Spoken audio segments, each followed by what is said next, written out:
আসসালামু আলাইকুম।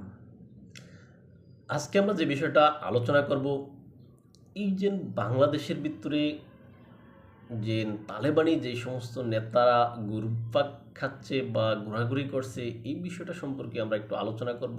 আশা করি আপনারা সম্পূর্ণ ভিডিওটা দেখবেন এবং আপনাদের মূল্যবান মতামত জানাবেন। চলুন শুরু করি। দর্শক, আপনারা জানেন বাংলাদেশের তালেবানি বা আফগানিস্তানের কোনো রাষ্ট্রদূত নেই বা কোনো দূতাবাস নেই। এখন বাংলাদেশে তাই তালেবান সরকারের কোনো কাজ থাকার কথা নয়, কেননা বাংলাদেশ সরকার মানে কোনো সরকার, বাংলাদেশের সাবেক সরকার হোক, বর্তমান সরকার হোক, কেউ কিন্তু এই তালেবান সরকারকে স্বীকৃতি দেয়নি। এখন যদিও বাংলাদেশের ভিতরে যে তালেবানের পররাষ্ট্রমন্ত্রী পর্যায়ের ব্যক্তি যিনি বাংলাদেশে অবস্থান করতেছেন, এ বিষয়ে সরকারকে প্রশ্ন করলে সরকার বলতেছে তাদের কাছে তথ্য নেই। দর্শক, বিভিন্ন যে সামাজিক যোগাযোগ মাধ্যমগুলোতে আমরা এই যে তালেবান সরকারের যে পররাষ্ট্রমন্ত্রী তার বিভিন্ন ছবি আমরা দেখেছি, বিভিন্ন ভিডিও দেখেছি, যেখানে বাংলাদেশের যেই ধর্মীয় রাজনৈতিক নেতাবৃন্দ রয়েছেন বা ইসলাম ভিত্তিক রাজনৈতিক নেতৃবৃন্দ রয়েছেন, তারা ওই ব্যক্তির সাথে রয়েছেন। তিনি বিভিন্ন মাদ্রাসায় যাচ্ছেন এবং সেখানে গিয়ে তিনি বিভিন্ন বক্তব্য দিচ্ছেন। অর্থাৎ রাজনৈতিক বিশ্লেষকদের ভাষ্য অনুযায়ী এখানে তালেবান সরকার তাদের মডেলটা বাংলাদেশে বাস্তবায়ন করতে চাচ্ছে। এখন আপনি বলবেন যে বাংলাদেশে বাস্তবায়ন করতে তারা চাইলেই কি হবে? হ্যাঁ, আমিও আপনার সাথে একমত, তারা চাইলে হবে না। কিন্তু বাংলাদেশের একটা পক্ষ যদি সেটা গ্রহণ করতে চায়, সেক্ষেত্রে ওই তালিবানি স্টাইল আমদানি করা সম্ভব। যেটা আপনারা জানেন, গেল কয়েক মাস পূর্বে, সাম্প্রতিক সময় আর কি, আপনার আমাদের যে খেলাফতে মজলিসের শীর্ষ নেতা আল্লামা মামুনুল হক সাহেব রয়েছেন, তিনি কিন্তু এই যে আফগানিস্তান সফর করেছেন। আফগানিস্তান সফর করে সেখানে তালেবানের শীর্ষ নেতৃবৃন্দের সাথে কিন্তু সাক্ষাৎ করেছেন, বৈঠক করেছেন, ইত্যাদি ইত্যাদি।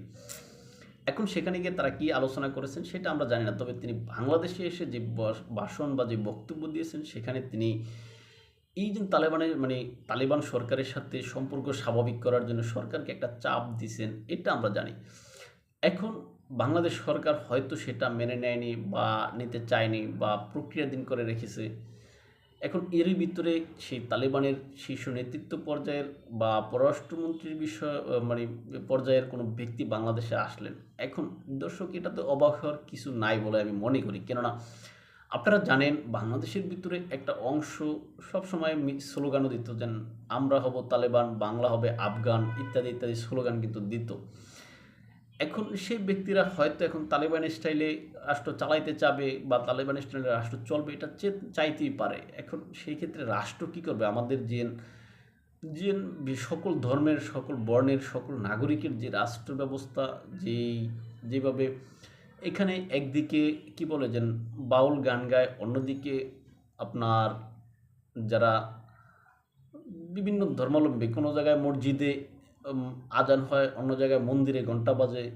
যে সামাজিক যেই সম্প্রীতির বাংলাদেশ আমাদের, সেই সম্প্রীতির বাংলাদেশ তখন তালেবান স্টাইলে চললে বা তালেবান ইসলামাইজেশনের ভিত্তিতে চললে তখন বাংলাদেশ হয়তো ভিন্ন চরিত্র দেখা যাবে। দর্শক, এই যে আপনারা জানেন বাংলাদেশের বিশেষ করে ইসলাম ভিত্তিক যে দল হিসাবে আমরা মনে করি বা আমাদের দেশের একটা অংশ মনে করেন যে জামাত ইসলামকে। এখন জামাত ইসলাম দেখেন বাংলাদেশের কোন রাজনৈতিক কোন প্রেক্ষাপটে জামাত ইসলামের অবদান রয়েছে বলে আপনি মনে করেন? আপনি একটা কোনো উদাহরণ দিতে পারবেন? আপনি দেখবেন যে বাংলাদেশের কোনো গুরুত্বপূর্ণ যে ঘটনাগুলো, গুরুত্বপূর্ণ বলতে যে নেতিবাচক যে সমস্ত ঘটনাগুলো ঘটছে এখানে, এই যে বিভিন্ন কোনো হত্যাকাণ্ড ধরেন এরকম বিভিন্ন কোনো হত্যাকাণ্ড যেন আলোচিত, সেই হত্যাকাণ্ডের বিরুদ্ধে জামাত কোনো বক্তব্য দিয়েছে কিনা? সবশেষ আপনি দেখেন এই যে হিন্দু যুবক, টাঙ্গাইলে হিন্দু যুবককে যেভাবে পুড়িয়ে মারা হলো, সেখানে কিন্তু জামাত ইসলামের কোনো বক্তব্য নাই এটার বিপক্ষে। অর্থাৎ জামাত ইসলামের ভাষ্য অনুযায়ী তাহলে এটা হয়তো জায়েজ যে বিধর্মী থাকবে বা যে অন্য ধর্মের থাকবে তাকে মেরে ফেলে তাদের কি আসে যায়। যদিও তাদের দলে এখন হিন্দু শাখা রয়েছে এবং তারা তাদের দলে হিন্দু প্রার্থী দিয়েছে। কি আপনার কি নন্দীজোড়া নামটা, হ্যাঁ। এখন এটা হতে পারে, কিন্তু তালেবান স্টাইল যখন হবে তখন তো এটা আরও কট্টরপন্থী হবে। তখন দেশের অবস্থা হয়তো অন্য হবে। অন্য ধর্মের মানুষ, অন্য বর্ণের মানুষ তাদের দিকে কেউ লক্ষ্য রাখবে না বা খেয়াল রাখবে না, এটাই হতে পারে রাষ্ট্রের। কিন্তু রাষ্ট্রের চরিত্র এরকম হওয়া উচিত নয়, কেননা রাষ্ট্রের চরিত্র এরকম হলে রাষ্ট্র টিকতে পারে না বা রাষ্ট্র টিকে থাকতে পারে না। এখন আপনি দেখেন ইরানের যে বর্তমানে যেই আপনার একটা বিষয় রয়েছে যে নৈতিকতা পুলিশ। আপনি যখন মানে কোনো নারী যখন মাথায় কিফায়া বা পর্দা ছাড়া যেভাবে যদি বের হয়, তাদেরকে নৈতিকতা শিক্ষা দেওয়ার জন্য নৈতিক পুলিশ রয়েছে। এখন সেটার বিরুদ্ধে যেভাবে আন্দোলন, মাহসা আমিনীর মৃত্যুকে কেন্দ্র করে 2022 সাল থেকে, হ্যাঁ, এখন তার পরবর্তী সময়ে যে কখনো শান্ত কখনো আবার অশান্ত হয়ে ওঠে ইরান, এখানে জ্বালানি যোগায় পশ্চিমা শক্তিগুলা। তখন বাংলাদেশও এরকম যখন ইসলামাইজেশন শুরু হবে, ইসলামাইজেশনের দিকে বাংলাদেশ ধাবিত হবে, তখন দেখবেন যে বাংলাদেশ এই যে পশ্চিমাদের যে ইরানকে নিয়ে যেভাবে খেলা, ইরানকে নিয়ে যেভাবে তারা ব্ল্যাকমেইল করে, বাংলাদেশকে ওই রকম করবে। এখন এই যে বাংলাদেশকে যদি এরকম ইসলামাইজেশন করে, সেক্ষেত্রে এই যে তালেবানি নেতা বা আরও অন্য কোনো ব্যক্তির এরকম আসে, তখন হয়তো পশ্চিমা শক্তিগুলো এখন বাংলাদেশকে যেভাবে যেই চোখে দেখে ওই চোখে দেখবে না। তখন বাংলাদেশকে তারা ভিন্ন চোখে দেখে তারা বাংলাদেশের উপরে বিভিন্ন স্যাংশন আরোপ করবে।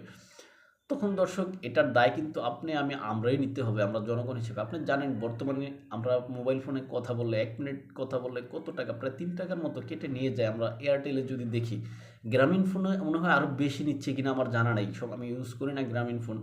হ্যাঁ, তারপর আপনি দেখেন এত টাকা নেওয়ার কারণ কি? এটা বিভিন্ন আপনার যেটা বলে যে বিভিন্নভাবে সরকার আমাদের উপরে ট্যাক্স ধার্য করে নিচ্ছে, আমরা সেটা জানিও না। এখন এই যে সরকারের কাজ, সরকার ট্যাক্স নেবে সেটা নিতে পারে, কিন্তু এইভাবে অতিরিক্ত নেওয়া সেটা মানে কার্যত নয়। এখন নিষেধাজ্ঞা যখন আসবে তখন এই সমস্ত এগুলোর পরিমাণ আরও বেশি বাড়বে। আপনি খাবার কিনতে যাবেন সেখানেও দেখবেন দাম বাড়ছে, আপনি সাবান কিনতে যাবেন সেখানেও দাম বাড়ছে, আপনি মনে করেন ওষুধ কিনতে যাবেন সেখানেও দাম বাড়বে। অর্থাৎ এটার দায় আলটিমেটলি যখন পশ্চিমা নিষেধাজ্ঞা আসবে, তখন এই নিষেধাজ্ঞার খরচটা আমরা জনগণ যারা আছি আমাদের উপরে এসে পড়বে, এটা বোঝাতে চাচ্ছি। যাই হোক, যেটাই হোক, আমরা চাই বাংলাদেশ আফগানিস্তান না হোক, বাংলাদেশ বাংলাদেশের মতোই থাকুক, বাংলাদেশ বাংলাদেশের মতো যে সুজলা সুফলা বাংলাদেশ রয়েছে সেভাবে এগিয়ে যাক। তাই দর্শক ভালো থাকবেন সবাই, দেখবেন অন্য কোনো ভিডিওতে অন্য কোনো বিষয়ে। আল্লাহ হাফেজ।